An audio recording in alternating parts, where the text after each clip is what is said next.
എല്ലാവർക്കും നമസ്കാരം. ശ്രീഭദ്ര ജ്യോതിഷത്തിലേക്ക് എല്ലാവർക്കും സ്വാഗതം. 2025 വിഷു ഫലങ്ങളാണ് നമ്മൾ ചർച്ച ചെയ്തുകൊണ്ടിരിക്കുന്നത്. ഇന്നത്തെ വീഡിയോയിൽ രേവതി നക്ഷത്രക്കാരുടെ വിഷുഫലമാണ് നമുക്ക് നോക്കാനുള്ളത്. ശനി മീനത്തിലും വ്യാഴം ഇടവത്തിലും നിൽക്കെ കൊല്ലവർഷം 1200 മേടമാസം 1-ാം തീയതി ഉദയത്തിന് മുമ്പ് 7:25 വിഷു സംക്രമം നടന്നത്. അന്ന് തിങ്കളാഴ്ചയാണ്. ചോതി നക്ഷത്രമാണ് സംക്രമ നക്ഷത്രം. തുലാക്കൂറാണ്. കൃഷ്ണപക്ഷ പ്രഥമതിഥി, വരാഹകരണം, വജ്രനാമ, നിത്യയോഗം. ഈ സമയത്താണ് മേടവിഷു സംക്രമം. ശരിക്കും തിങ്കളാഴ്ച എന്ന് നമ്മൾ പറയുന്നെങ്കിലും മേടം 1-ാം തീയതി എന്നൊക്കെ പറയുന്നെങ്കിലും അതിന് തൊട്ട് മുമ്പുള്ള ദിവസത്തെ രാത്രിയിലാണ് അല്ലെങ്കിൽ പുലർച്ചയിലാണ് നമുക്ക് മേടവിഷു സംക്രമം ഉണ്ടായിട്ടുള്ളത്. ശരിക്കും ജ്യോതിഷം അനുസരിച്ച് ആ ദിവസം നേരം പുലരുമ്പോൾ മാത്രമേ പുതിയൊരു ദിവസം ആരംഭിക്കുന്നുള്ളൂ. അതുകൂടെ മനസ്സിലാക്കുക. നമുക്ക് കലണ്ടർ അനുസരിച്ച് മനസ്സിലാക്കാനുള്ള എളുപ്പത്തിനാണ് തിങ്കളാഴ്ച പുലർച്ചയ്ക്ക് മുമ്പ് ഏപ്രിൽ 14-ാം തീയതി തിങ്കളാഴ്ച പുലർച്ചയ്ക്ക് മുമ്പ് 3:21 എന്ന് വിഷു കണക്കാക്കിയിട്ടുള്ളത്. അപ്പോൾ ഇനി നമുക്ക് നോക്കാനുള്ളത് ഈ സംക്രമ നക്ഷത്രത്തെ അടിസ്ഥാനപ്പെടുത്തിയിട്ട് ആദിഷഡ്കം, മധ്യഷഡ്കം, അന്ത്യഷഡ്കം എന്നും ആദിശൂലം, മധ്യശൂലം, അന്ത്യശൂലം എന്നും 6 ഗ്രൂപ്പായിട്ട് മറ്റ് നക്ഷത്രങ്ങളെ കാറ്റഗറൈസ് ചെയ്തിട്ടുണ്ട്, വേർതിരിച്ചിട്ടുണ്ട്. അത് സംക്രമ നക്ഷത്രം ചോതിയായതുകൊണ്ട് രേവതി നാളുകാർ മധ്യഷഡ്കം എന്ന വിഭാഗത്തിലാണ് വരുന്നത്. അതിൽ ഷഡ്കം എന്ന് പറയുന്ന വിഭാഗങ്ങളിൽ വരുന്നവർക്ക് വിഷുഫലം ഗുണകരമാണ്. അപ്പോൾ അതുകൊണ്ട് തന്നെ രേവതി നക്ഷത്രക്കാർക്ക് വിഷുഫലം ഗുണകരമായിട്ടാണ് കാണുന്നത്. സാമ്പത്തിക നേട്ടമുണ്ടാകാം, ബിസിനസ്സിലും കലാരംഗത്തുമൊക്കെ നേട്ടങ്ങളുണ്ടാകും. പിന്നെ തൊഴിൽ രംഗത്ത് നേട്ടങ്ങൾ, ധനവരവിന് സാധ്യത, ജോലിയുള്ളവർക്ക് പ്രൊമോഷൻ കിട്ടുക, ശമ്പളത്തിൽ വർധനവുണ്ടാകുക, നല്ല സ്ഥാനമാനങ്ങൾ ലഭിക്കുക, പൊതുപ്രവർത്തന രംഗത്തുള്ളവർക്ക് ജനങ്ങളുടെ അംഗീകാരം ലഭിക്കുക, പുരസ്കാരങ്ങൾ ലഭിക്കുക. ഇതൊക്കെയാണ് ഈ സമയത്തുണ്ടാകുന്ന സാമാന്യ ഫലം. അതുപോലെ വിദേശത്ത് പോകാൻ ആഗ്രഹിക്കുന്ന രേവതി നക്ഷത്രക്കാർക്ക് അതിനും യോഗമുള്ള ഒരു വർഷമാണ്. ജന്മശനി ആരംഭിക്കുന്ന ഒരു കാലമാണെങ്കിലും വലിയ ദോഷം വിഷുഫലത്തിന് അതുകൊണ്ട് ഉണ്ടാകുന്നില്ല എന്നാണ് ആചാര്യന്മാർ പറയുന്നത്. പിന്നെ നമ്മൾ നക്ഷത്ര ഫലം നോക്കുമ്പം ആരോഗ്യപരമായ ചെറിയ വിഷമതകളൊക്കെ ഉണ്ടായേക്കാം. എന്നാൽ തൊഴിലിൽ നല്ല മാറ്റങ്ങൾക്കാണ് സാധ്യത. തൊഴിലിൽ നേട്ടങ്ങളും ഉണ്ടാകും. മാനസിക സന്തോഷം വർദ്ധിക്കും. കടം നന്നായിട്ട് കുറയ്ക്കാനായിട്ട് സാധിക്കും. കുറേ പൈസയൊക്കെ അടച്ചു തീർക്കാൻ പറ്റും. വിദേശ ജോലിക്കുള്ള ശ്രമത്തിൽ വിജയിക്കും. ബന്ധുക്കളിൽ നിന്നും ഗുണകരമായ സഹായങ്ങൾ കിട്ടുന്നതാണ്. കൂടുതൽ യാത്രകൾ ചെയ്യേണ്ടി വരും. ദാമ്പത്യ ജീവിതത്തിൽ സൗഖ്യം ഉണ്ടാകും. മാതാവിനോ മാതൃജനങ്ങൾക്കോ ഏതെങ്കിലും അസുഖങ്ങൾ പിടിപെടാനുള്ള സാധ്യത ഉണ്ട്. അതുപോലെ തന്നെ തൊഴിൽ രംഗത്ത് തൊഴിൽ ഗുണകരമായിട്ടാണെങ്കിലും മറ്റുള്ള ചില ആളുകളുടെ ഇടപെടൽ മൂലം മനസ്സിന് വിഷമമോ അല്ലെങ്കിൽ ജോലിയോടൊരു വിരക്തിയോ ഒക്കെ ഉണ്ടാകാൻ സാധ്യതയുണ്ട്. അതായത് നോർമലി സാധാരണഗതിയിൽ ആ സാഹചര്യം അനുകൂലമാണ് തൊഴിലിലുള്ള. എന്നാൽ പുറത്തു നിന്നുള്ള ചിലരുടെ ഇടപെടലുകൊണ്ട് നമുക്ക് ഏഷണിയുണ്ട് എന്നും പറയാം. നമ്മുടെ സുഖ സൗകര്യങ്ങൾ ബുദ്ധിമുട്ടിലാകും. അതാണ് പറഞ്ഞത്. പഠനത്തിലും ജോലിയിലും അലസത വിട്ട് ആക്റ്റീവാകാനായിട്ട് സാധിക്കും. മംഗളകർമ്മങ്ങളിൽ സംബന്ധിക്കാനുള്ള യോഗമുണ്ട്.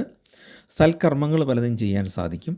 വിവാഹം നടക്കാൻ സാധ്യതയുള്ള കാലമാണ്. നമ്മൾ അറിയാതെ പറയുന്ന ചില വാക്കുകൾ മറ്റുള്ളവർ തെറ്റിദ്ധരിക്കാനുള്ള സാധ്യതയുണ്ട്. വാഹനങ്ങൾ കൈകാര്യം ചെയ്യുമ്പോഴും ഒരു ശ്രദ്ധ വേണ്ടതാണ്. അതുപോലെ ചെറിയ ചെറിയ രോഗങ്ങൾ ബാധിക്കാനും സാധ്യതയുണ്ട്. വീട് നിർമ്മാണം പൂർത്തിയാക്കാൻ സാധിച്ചില്ലെങ്കിലും അതിൽ നല്ലൊരു പുരോഗതി ഉണ്ടാകുന്ന കാലമാണ്. ഇനി ഗ്രഹസ്ഥിതി കൊണ്ടുള്ള ഫലം കൂടെ നോക്കാം. അപ്പം മീനക്കൂറിലാണല്ലോ രേവതി നക്ഷത്രം വരുന്നത്. അവിടെ ശനി സഞ്ചരിക്കുകയാണ്. അതിൻ്റെ 12 രാഹു വന്നിട്ടുണ്ട്. പക്ഷേ വിഷുഫലം സാമാന്യം ഗുണകരമായതുകൊണ്ട് ഗ്രഹചാരഫലം ദോഷകരമാണെങ്കിലും വലിയതായിട്ട് വിഷമങ്ങൾ ഉണ്ടാകുന്നില്ല. തൊഴിൽ രംഗത്ത് ഗുണകരമാണ്. നേരത്തെ പറഞ്ഞ പോലെ ഈ രാഹു 2 തരത്തിൽ, ഒന്ന് ഒരു ശത്രുതാ മനോഭാവം ചിലരിൽ ഉണ്ടാകും. അതുപോലെ തന്നെ നമ്മുടെ മനസ്സിനെ അസ്വസ്ഥപ്പെടുത്താൻ പലരും ശ്രമിക്കും. രാഹു വിഷകാരകനാണല്ലോ. അപ്പം ആ ഒരു രീതിയിൽ മറ്റ് ചില ആളുകൾ, എല്ലാവരുമില്ല, ഏതാനും ചില ആളുകൾ നമ്മുടെ തൊഴിലിൽ നമ്മളോടൊപ്പം ഉള്ള സഹപ്രവർത്തകരിൽ ചിലർ നമുക്കെതിരെ പ്രവർത്തിക്കാൻ സാധ്യതയുണ്ട്. പക്ഷേ ജോലിയിൽ നോക്കുമ്പോൾ നമ്മുടെ ഇഷ്ടപ്പെട്ട സ്ഥലത്തേക്ക് അല്ലെങ്കിൽ നമുക്ക് സൗകര്യപ്രദമായ സ്ഥലത്തേക്ക് സ്ഥലം മാറ്റം കിട്ടാൻ സാധ്യതയുണ്ട്. ജോലി ആഗ്രഹിക്കുന്നവർക്ക് അർഹമായ തസ്തികകളിൽ നിയമനം കിട്ടാനുള്ള സാധ്യതയുണ്ട്. അത് ഗവൺമെൻറ്റോ പ്രൈവറ്റോ ഏതെങ്കിലും ആകാം. വിവാഹാദി മംഗളകർമ്മങ്ങൾക്ക് സാധ്യതയുണ്ട്. ആത്മീയമായ പല കാര്യങ്ങളിലും ഏർപ്പെടും. ക്ഷേത്രവിശ്വാസികളൊക്കെ ആണെങ്കിൽ ക്ഷേത്രവുമായിട്ട് ബന്ധപ്പെട്ട് കുറേ കാര്യങ്ങൾ അവർ ചെയ്യുന്നതാണ്. ചെറിയ ആരോഗ്യ പ്രശ്നങ്ങൾ ഉണ്ടാകാം.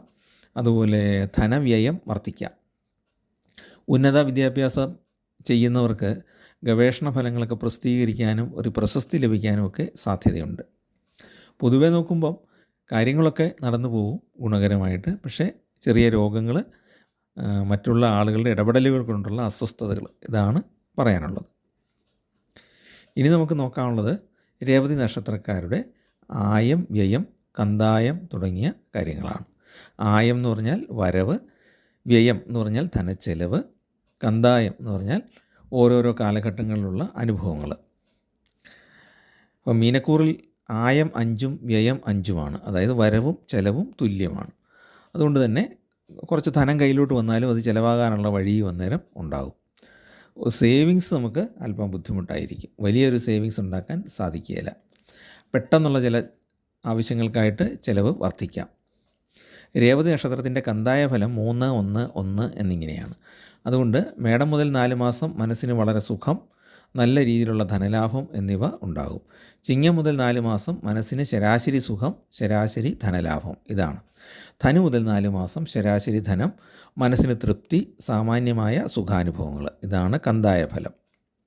ഇനി അവർ ചെയ്യേണ്ട വഴിപാടുകൾ: രേവതി നക്ഷത്രജാതര് ബുധപ്രീതികരങ്ങളായ കർമ്മങ്ങളാണ് അനുഷ്ഠിക്കേണ്ടത്. ബുധനാഴ്ചയും രേവതിയും ഒത്തുവരുന്ന ദിവസത്തിൽ വ്രതമനുഷ്ഠിച്ചിട്ട് ശ്രീകൃഷ്ണ ക്ഷേത്ര ദർശനം നടത്തിയിട്ട് എന്തെങ്കിലും വഴിപാടുകൾ ചെയ്യുന്നത് നല്ലതാണ്.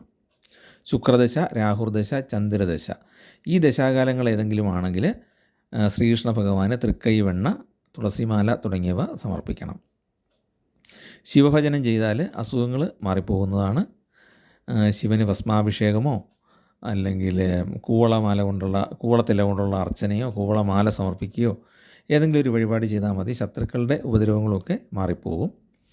ദേവീക്ഷേത്രത്തിൽ ചുവന്ന പുഷ്പങ്ങൾ കൊണ്ട് അർച്ചന നടത്തുന്നത് കുടുംബപരമായ പ്രശ്നങ്ങളൊക്കെ പരിഹരിച്ച് കുടുംബസൗഖ്യമുണ്ടാകാൻ ഗുണകരമാണ്. ഇതാണ് രേവതി നക്ഷത്രക്കാരുടെ സാമാന്യമായ വിഷുഫലം. ചാനൽ ഇഷ്ടപ്പെട്ടെങ്കിൽ ഒന്ന് സബ്സ്ക്രൈബ് ചെയ്യുക. നിങ്ങളുടെ കൂട്ടുകാർക്കും പരിചയക്കാർക്കും ഒക്കെ ഒന്ന് ഷെയർ ചെയ്ത് കൊടുത്ത് അവരെ കൂടെ ഇതിൽ പങ്കാളിയാക്കുക. എല്ലാവർക്കും നന്മയുണ്ടാകട്ടെ, എല്ലാവർക്കും ഈശ്വരാനുഗ്രഹം ഉണ്ടാകട്ടെ എന്ന് പ്രാർത്ഥിക്കുന്നു. നിങ്ങൾക്കും നിങ്ങളുടെ കുടുംബാംഗങ്ങൾക്കും കുഞ്ഞുങ്ങൾക്കുമൊക്കെ നന്മ വരട്ടെ എന്ന് പ്രത്യേകം പ്രാർത്ഥിക്കുന്നു. നമസ്കാരം.